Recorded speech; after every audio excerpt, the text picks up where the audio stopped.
Tai ačiū labai už pakvietimą. Tiesą pasakius, kai gavau pakvietimą, pradžioje galvoju, gal provokacija kokia nors čia, nes gal tekas kaip nors nori mano klientus atbaidyti nuo manęs, galvoju, gal aš čia pasirodysiu vteko reiškia renginyje, tai mano klientam bus aišku, su kuo čia aš dirbu. Tai gal čia nebereikės, kaip sakyti, vtekui bent jau su vienu advokatu daugiau reikalų turėti. Jo. Bet paskui pagalvojau, kadangi parašyta laiške buvo, kad galiu kalbėti, ką noriu ir kaip noriu, tai čia negavau plano kalbos, tai perspėjau atėjęs, kad kritikuosiu, sako, kad bandykit, sako, čia bus rimtų žmonių, sako, galit kartais atgal gauti. Na, bet iš tikrųjų, kadangi esu tokių liberalių pažiūrų nepartinių, tai aš manau, kad tie konfliktai iš esmės teisingoj politinėje aplinkoje, jie duoda tokį teisingą krypti į konkurenciją, į minčių įvairovę, į tam tikrų nuomonių dalykų pasireiškimą, kuris gale dienos visuomenė gali duoti naudos. Nes jeigu mes prisipažįstam, kad kažko nežinome, nesuprantame, bandom įsiaiškinti, čia matant, kaip prokuroras, reiškia, šiokią tokią demonstravo kaip liktai frustraciją, nes sako, 4 metus žmogus pinigus ėmė, klastojo dokumentas, aukščiausias teismas sako, nekaltas. Reiškia, tai supratau, kad prokuroras nustebęs yra, bet nenorėjau pasakyti, ką jis apie tai galvoja. Aš šiek tiek pasakysiu, ką aš apie tai galvoju. Tai dėl to, kad esu profesijoje, kuri daug laisvesnė yra, nes ten neturiu savo viršininkų jokių, reiškia, ten nebent žmona pastabas padaro, bet ir viso labo. Jo. Čia yra privilegija advokatų iš tikrųjų gyvenimo, kad galima kalbėti daug laisviau. Bent jau mes taip manom. Beje, tai leidžia ir teisė. Strasbūro žmogaus teisų teismas sako, kad advokatas, sakydamas savo kalbas teisme, rašydamas dokumentus procesinius, turi teisę imtis visų priemonių, kad apgins savo klientą. Nu, tokia pareiga jo yra. Tai aš ir bandysiu šito atveju pasakyti kelis dalykus, kurie mano požiūriu kelia šiokį tokį disonansą jūsų veikloje. Pirmiausiai siekdamas, manyčiau, apginti valstybės tarnybą. Nes noriu priminti tokio 4 metų nutarimą Konstitucinio teismo, kuriame yra atskirtos grupės valstybės politikų ir valstybės tarnybos. Yra pasakyta labai aiškiai, kad tai nėra tapatus dalykai.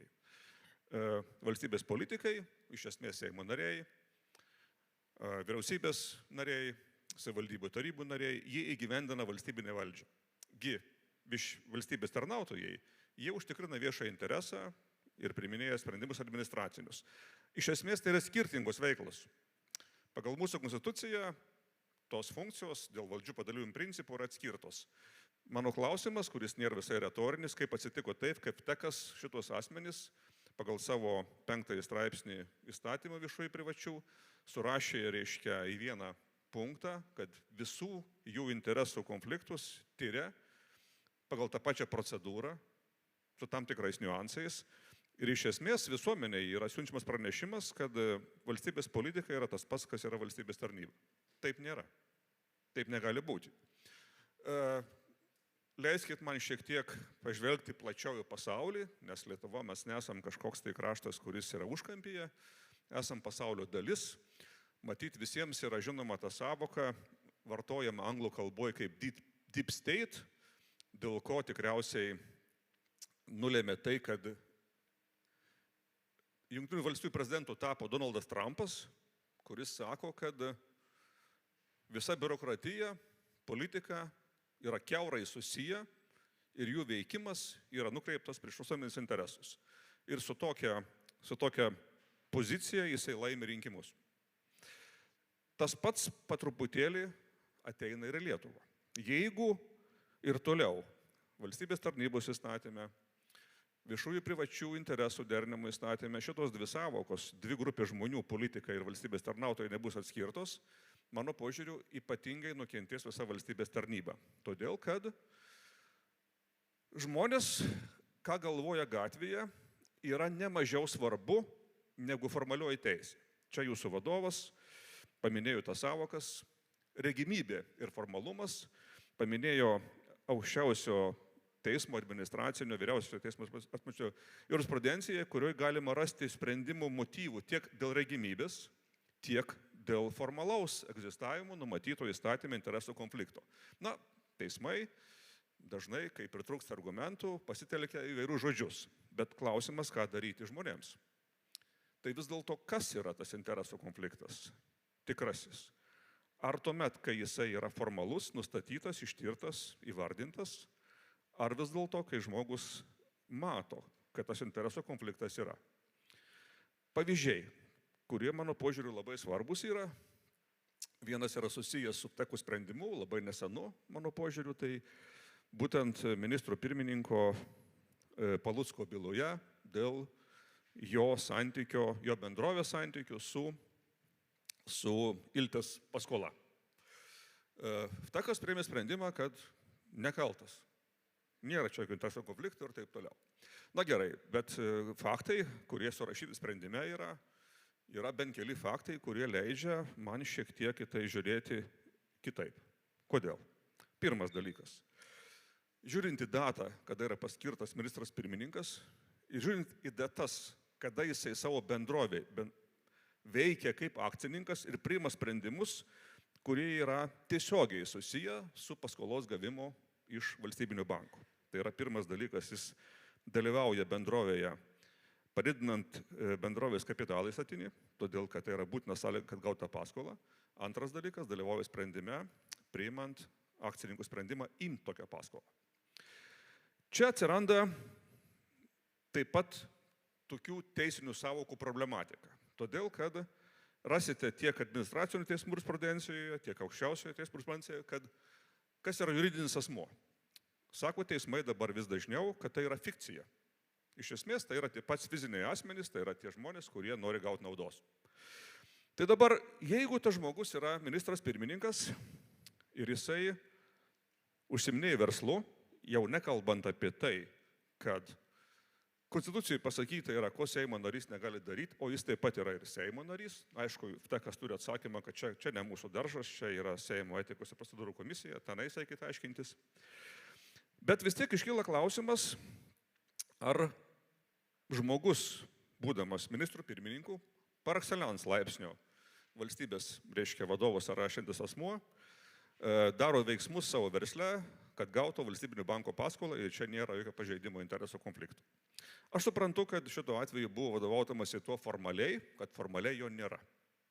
Nes iš tikrųjų atsakė į klausimus tiek Iltės banko žmonės, kad jokių jie negavo kreipimus, jokių negavo prašymų, viskas įvyko formaliai, vyriausybė ten nepriiminėjo jokių specialių dėl to įstatymų ir taip toliau, nutarimų vyriausybės ir taip toliau. Jo, bet aš vėl noriu grįžti prie to paties klausimo, kuris yra klausimas filosofinis. Kas yra teisė šituo atveju? Kas yra teisingumas? Jeigu teisininkų pozityvistų mokykla sako, kad teisingumas yra tas, kas parašyta ir įstatyme, viskas, aišku, galima suprasti jos. Bet yra ir kita mokykla teisės, kuris sako, kad teisė yra daug sudėtingesnis visuomeninis reiškinys ir jis tiesiogiai susijęs yra su pasitikėjimo visuomenės. Jeigu žmonės netiki sprendimais jūsų, jeigu žmonės netiki sprendimu aukščiausiojo teismo nuosprendžio dėl to, kad žmogus, kuris 4 metus klastoja dokumentus ir paima pinigus, kad jis yra nekaltas, tai iš tokio teisingumo nėra jokios naudos. Čia ne mano žodžiai, čia yra toksai garsus teisės teoretikas, buvęs Izraelio krašto teismo pirmininkas Aronas Barakas, kuris yra parašęs daug knygų, kas tas yra, reiškia, teisingumas, kas yra teismas demokratijoje. Ir jo nuomonė, toksai teismas ir tokie sprendimai administraciniai vertės visuomenė jokios neturi. Kadangi jūs sprendžiate dalykus, vadovaudamasi formaliai teise, kuri suprantama visuomenės yra visai kitaip. Pavyzdys kitas, jeigu norite. Jau čia nesprendimas ne jūsų, bet tarkim Kauno miestas, ar ne, mero raktas vienos šeimos galvos rankose ir tam mieste taip nutinka, kad, reiškia, dešimtmečiai žmonės negalėjo susigrąžinti savo žemės nusavybės, atėjus šeimai į valdžią, tame tarpe ir į tarybos narius šeimos nariams, tie reikalai pajuda iš vietos labai sklandžiai. Tyriama, sako, čia kaip šitas dar rusiškas humoras iš Maskvos, dar kai buvo šiek tiek laisvės toje šalyje, kaip sakydavo humoristai, čia turi problemų valstybė, nes pinigai dingo Maskvoje, atsirado Ciuriche. Nėra iš ko užsikabinti visiškai. Tai šitie visi pavyzdžiai rodo, kad yra rimtų dalykų susijusių su tuo, ar mūsų valstybės sistemos, tame tarpe ir interesų konfliktų nustatymų sistemos, veikia taip, kad mūsų valstybė įgytų pasitikėjimą piliečių kasdien vis didesnį. O toks yra tikslas. Esu absoliučiai pozityvistas, esu tikras, kad mes galime padaryti mūsų gyvenimą geresnį, bet turime iš tikrųjų žiūrėti, o kas yra ne visai taip, kaip mes tuos dalykus matome ir suprantame. Ir piliečių nuomonė apie tai, kas yra tie interesų konfliktai, kadangi čia patys man tokį pranešimo savoką rašėt, moralės klausimai yra, į tie klausimai nėra atsakyti. Ir į tos klausimus dėl tos deep state, dėl Donaldo Trumpo, galbūt dėl Nemuno aušros, atsakymai yra kiti. Atsakymai yra žiaurūs ir kiti. Į politinę valdžią ateina žmonės, kurie būtent tai ir konstatuoja, kad dabartinė sistema administracinė, dabartinė sistema politinė yra tokia, kad reikia rinkti į valdžią tos žmonės, kurie tos dalykus labai aiškiai pasako ir įvardina. Ką tas gali duoti? Ilgoje perspektyvoje tas gali duoti tą patį, kas nutinka šiandien Jungtinėse Amerikos valstijose. Matėme 400 dienų uždarytą valstybę ir matome visą eilę sprendimų administracijos Baltųjų rūmų, kurie yra teismuose ir buksuoja šiandien. Ir iš tikrųjų svarbiausia pasaulio demokratija su visa savo sistema konstitucinė, iš kurios visi mes mokomės, valdžių padalymo principų, kitų dalykų, kurie labai svarbus buvo, teisminės valdžios galios, visą tai rodo, kad tai smarkiai devalvuojasi. Tai dėl to mano pirmasis pastebėjimas yra, kuris, manyčiau, turi būti apsvarstytas ir apie tai turi būti kalbama yra, ar vis dėlto nėra klaida, kad FTECas užsiminėja ne tik tais valstybės tarnybos etika, interesų konfliktais, bet ir užsiminėja politikų etika, kas yra nonsens mano požiūriu. Dabar eikime prie politikų elgesio kodekso, kuris taip pat yra jūsų dokumentas. Tam tikrais atvejais. Ir prie garsiosios Seimo etikos ir procedūrų komisijos. Kažkas vis tiek turi pasakyti, kad čia yra dar vienas nonsensas. Supranta visi, kaip yra suformuotas Seimas. Žmonės dalyvauja rinkimuose, balsuoja už partijas, balsuoja už politikus ir tie žmonės patenka į Seimą. Seimo komitetai sudaromi yra politinės daugumos principų. Kas turi politinę daugumą, tas gali turėti šitam komitete daugumą savo narių. Klausimas. Jau dabar retorinis atsakymų nereikia, kadangi jisai matyt būtų kažkoks labai keistas. Ar gali politinė dauguma nuspręsti, kad jų narys pažeidė politikų elgesio kodeksą? Labai keistas dalykas čia, kaip sakyti. Tas pats, kas prokurorus byloje pasakytų, kad sakytų, čia gal žmogus tikrai nekaltas yra, čia, nes jisai su manim kartu čia medžioklė važinėja, aš pažįstu jį, kad ten pavogė kažką, tai čia, koks čia skirtumas, čia nėra svarbus dalykas. Tai, mylėjai, šitos dalykus reikėtų matyti. Dabar tik klausimas, o kodėl dabar aš apie tai kalbu čia, prie ko čia jūs esat? Nes iš tikrųjų klausimas tai yra įstatymų leidybos, ar kas nors gali pakeisti įstatymus. Teisė vėl yra dalykas sudėtingesnis negu tik įstatymai. Jūs tą puikiai žinote. Kadangi teisė taip pat yra tas, kas kuriama yra teismuose teisė. Ir šito atveju klausimas yra, ar FTECas, jūsų organizacija, jūsų žmonės, kurie yra specialistai interesų konfliktų valdymų ir taip toliau, šita bendruomenė, iš tikrųjų negali tam tikrais atvejais būti drąsesnė. Ir priims sprendimus, tarkim, kontralegiam. Sakot, yra ministras pirmininkas, mes matom, kas įvyko, čia formaliai tokia situacija yra, bet regimybė tokia yra, kad ministras pirmininkas vis dėlto priiminėja sprendimus tam, kad gauti pinigus iš valstybinio banko, būdamas ministrų pirmininku. Ir mes manom, kad čia yra interesų konfliktas. Gali pasakyti teisės pozityvistas, kad čia bus blogai, žmogus eis į teismą ir nusiginčys. Bet teisme jūs taip pat turite labai gerus mechanizmus, kaip veikti. Tai yra, jūs ten visuomet galite kreiptis į teismą, konstitucinį prašyti teismo, kad jis aiškintų, ar tos teisės normos yra tinkamos, ar jos yra netinkamos, ar jos prieštarauja konstitucijai, gal kažkokių tai omisijų yra, gal netinkamai reglamentuojama yra. Patys politikai, esu beveik tikras su savo patirtim, jokių veiksmų nesiims. Bet jeigu valstybės tarnyba iš tikrųjų ir jūs manote, ne tik tais aš, kad jūsų veikla yra iš principo kitokia negu politinių partijų veikla, tai yra jūs veikiat tik vardan viešojo intereso, politinės partijos neprivalo veikti vardan viešojo intereso. Deklaruoti privalo, kad taip veikia jie. Bet iš esmės, kaip matome, jie veikia šiandien savo partiniais interesais, o labai dažnai savo asmeniniais interesais. Tai tokiu atveju tarp jūsų tas konfliktas jis egzistuoja. Ir jisai yra klausimas ne tik tais moralės, kas yra svarbu visuomeniai, kaip valstybės tarnybai tai reaguoja, bet ir klausimas toksai, kuris turi būti keliamas ir jūsų profesionalų. Ir nesant, kaip sakyt, politinio palaikymo, jūs tą klausimą, vienintelis logiškas kelias yra aiškintis teismų procesuose ir bandyti teismus, kaip advokatai daro, provokuoti, atsakyti klausimus, kurie yra labai nepatogus. Tai klausimas moralinis. Ar pirmininkas, ministras pirmininkas, kuris tvarko savo bendroje taip, kad pasimtų pinigus iš valstybinio banko, yra interesų konflikte ar nėra? Jeigu vadovaujamas pozityvizmu, viena praktika Ulvato, kad turi būti aiškus konfliktas, nėra, tą jūs ir pasakėte. Jeigu matome iš tikrųjų, kas įvyko ir kokį sprendimą paskui priėmė pats ministras pirmininkas, suprantame, kad jis suprato, kad yra konfliktas. Ir kad jis nebegali būti tose pareigose, nes pasipriešinimas visuomenės buvo tokio masto, kad politikai, politinė partija nusprendė neberizikuoti savo reputaciją, kuri šiaip pašlyjusi buvo. Tai matote, koks gali būti poveikis. Iš tokių tų pavyzdžių, kurie yra taip pat labai dažnai susijęs su tuo, kad vis dėlto mechanizmas interesų konfliktų parodymų, atskleidimo neveikia idealiai, yra susijęs su pasiekmėmis, kurios jums visiems taip pat yra svarbios. Kaip žinote, prieš 2 metus buvo pakeistas visuomenės informavimo įstatymas ir jūs visi, valstybės tarnautojai, buvot paversti asmenimis viešaisiais.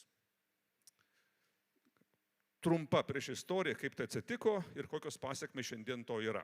Jeigu šiandien žurnalistai, bet kokie viešojo diskurso dalyviai, vlogeriai, blogeriai, socialinių tinklų paskyrų žmonės šiandien jūs traktuoja kaip viešuosius asmenys, reiškia apie jūs gali skelbti informaciją praktiškai, be apribojimų, tik tai su tam tikrais labai rimtais apribojimais.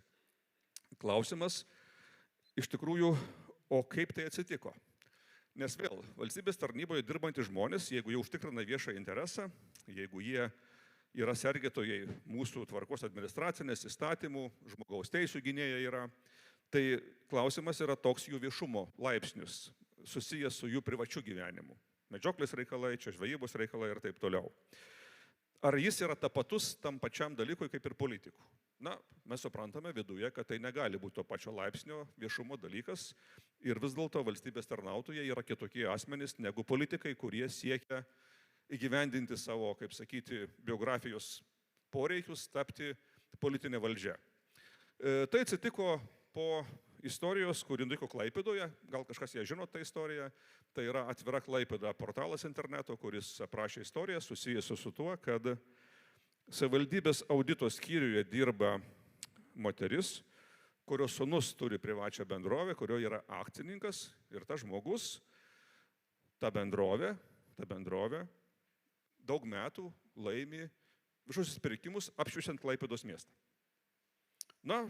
Tikrina etikos sargai vietiniai, sako tą patį.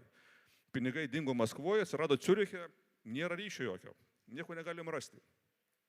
Žurnalistai atlieka savo darbą, viską paskelbė, žmogus, akcininkas bendrovės kreipėsi į teismą, pirmiausia kreipėsi į etikos inspektorių, sako, žiūrėkit, čia atskleidė mano duomenis apie tos dalykus, reiškia, aš esu žmogus, bet esu, kaip sakyti, akcininkas ir taip toliau, čia bendrovė, čia ne aš dalyvauju, nieko nežinom, žodžiu, viskas Ciuriche, čia ne Maskvoje viskas. Matyt, pirmą kartą mano žiniomis istorijoje byla nukeliavo iki pat vyriausiojo teismo administracinio, bylą išsprendė naudai to žmogaus, pakilo triukšmas, pirmininkas teismo, ypatingai retas atvejis, nusprendė, kad tikriausiai jo teismas neteisingai išsprendė bylą. Čia yra labai retas atvejis, kad tokio teismo pirmininkas tokį dalyką nuspręstų. Sudaro kolegiją iš 5 teisėjų, klausė jų, ar nereikėtų atnaujinti procesą atnaujina, sudaro naują kolegiją dėl bylos sprendimo ir bylą išsprendžia ir sako, žiūrėkit, toj byloj parašo Lvatas, kad juridinis asmuo yra teisinė fikcija, o čia yra fiziniai asmenys. Jie yra tiesioginiai naudos gavėjai. Pas to žmonės papuola pinigai iš savivaldybės biudžeto. Ne tik kaip bendroje, bet papuola pas to žmonės pinigus. Ir tas mes visus tos dalykus matom ir suprantam. Tai čia yra pavyzdys, apie kurį aš jums pasakoju, kuris rodo iš tikrųjų, kaip tai gali atsitikti, kad visuomenė, viešumas yra dalykai daug stipresni negu teisė. Nes jeigu galvojat, kad teisėjams yra labai lengva pasakyti apie tai, kad 2 teismai, kelios kolegijos, kelis metus sprendė bylas ir jas sprendė neteisingai, patiems teisėjams pripažinti. Tai yra iš tikrųjų, mano požiūriu, tai yra rimtas požymis, kad mūsų valstybėje teisingumas ir demokratija iš tikrųjų pasiekė didelę brandą. Nes vadinasi, jėgos vidinės, kad žmonės patys gali traktuoti dalykus ne taip, kaip pasakyta įstatyme, o kas yra pasakyta įstatyme, galų gale dienos aiškina teismas. Tai šituo atveju aš grįšiu prie prokuroro kalbos šiek tiek apie tą garsiąją bylą Sinkevičiaus, bet vis dėlto mano požiūriu jūsų gildija, valstybės tarnautojų gildija, kuri turi interesą būti vertinama visuomenėje adekvačiai, būti už savo darbą gerbiama, dirbti savo darbą sąžiningai, turi teisę viena vertus nebūti tapatinama su politinė valdžia, nes tai yra nelogiška ir tai konstituciška, kaip sako Konstitucinis teismas, kadangi tai skirtingos sąvokos yra. O antras dalykas, į teisę žvelgti ne tik tais formaliuoju aspektu, bet tarnystės viešajame interesų aspektu, tuos dalykus, sako, jau turi baigti. Kiek čia man tai liko dar? O čia labai dar daug, čia Dieve brangus. Tai čia toks mano pastebėjimas yra, tiesą pasakius, aš sakau nuoširdžiai, aš apie tai labai daug galvoju. Todėl, kad, jeigu iš tikrųjų žmonėms rūpi mūsų valstybė, tai mes negalime užsisklęsti teisiniam pozityvizme. Teisinėse normose mes turim suprasti, kaip iš tikrųjų viskas vyksta. Ir ar mes esam patenkinti to, kaip viskas vyksta. Be abejo, kad ta sistema administracinė, kuri sukuriama yra, valstybės valdžios įgyvendinimas, taip pat vyksta ir per sistemą teismo. Ir dabar prie tos garsiosios bylos, reiškia Mindaugo Sinkevičiaus, žmogaus, kuris dabar kalba per televiziją kiekvieną dieną, apie tai, kaip politinė partija, kuriais vadovauja, sprendžia klausimus. Ir buvo keletas žmonių viešoje erdvėje, kurie nusistebėjo. O čia, kaip čia dabar galėtų būti? Taip, kad žmogus, reiškia, yra tokiai situacijoje, pasakyta, kad pagaliau tenais, reiškia, yra pažeidimai ir tarnybinės etikos yra. Jis šiandien yra politinės partijos vadovas iki šiol ir kalba iš tikrųjų apie visus valstybės pirmos svarbos klausimus, formuojant vyriausybę, skiriant ministrus, priimant politinius sprendimus dėl užsienio politikos ir taip toliau ir taip toliau. Tai čia yra tas brokas, vis dėlto, kuri sistema mūsų administracinė, tame tarpe ir interesų konfliktų sprendimų sistema, duoda. Reiškia, nėra valstybėje mechanizmo, kad tokie žmonės bent laikinai būtų patraukti iš sistemos.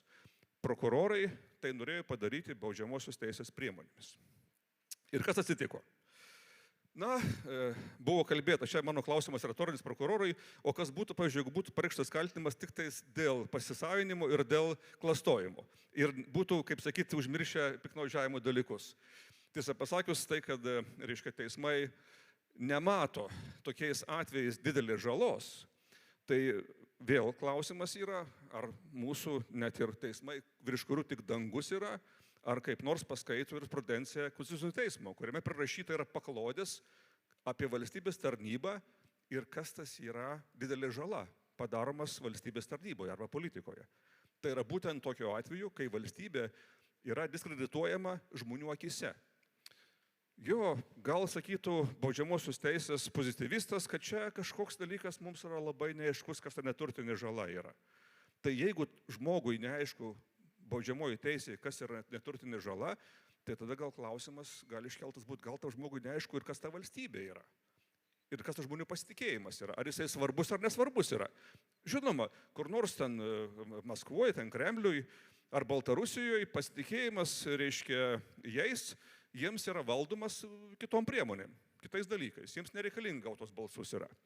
Bet pas musgi tokia situacija yra kitokia. Todėl tikėtis, pabaigai, jau čia visai pabaigai, kad tie teisiniai mechanizmai, šiandien kuriuos jūs turite, kurie yra suteikti kartais ir jums, kurie gali būti mano požiūriu veiksmingesni, jeigu jūs demonstruosit tam tikrą drąsą, neišsigasit kokią nors bylą ir pralaimėti, bet sukurt tam tikrą proveržį, jeigu mes nenustosime juoktis matydami, kaip Seimo etikos procedūrų komitetas svarsto, reiškia, valdančiosios daugumos partijos nario pažeidimo etikos kodeksus, arba kai Lietuvos aukščiausiasis teismas baudžiamojoje byloje dėl 4 metų nusikalstamų veikų pasako, kad čia gal reikėtų jums kreiptis į etikos komitetą, gal čia galėtų įpareigoti atsiprašyti žmonių už tai.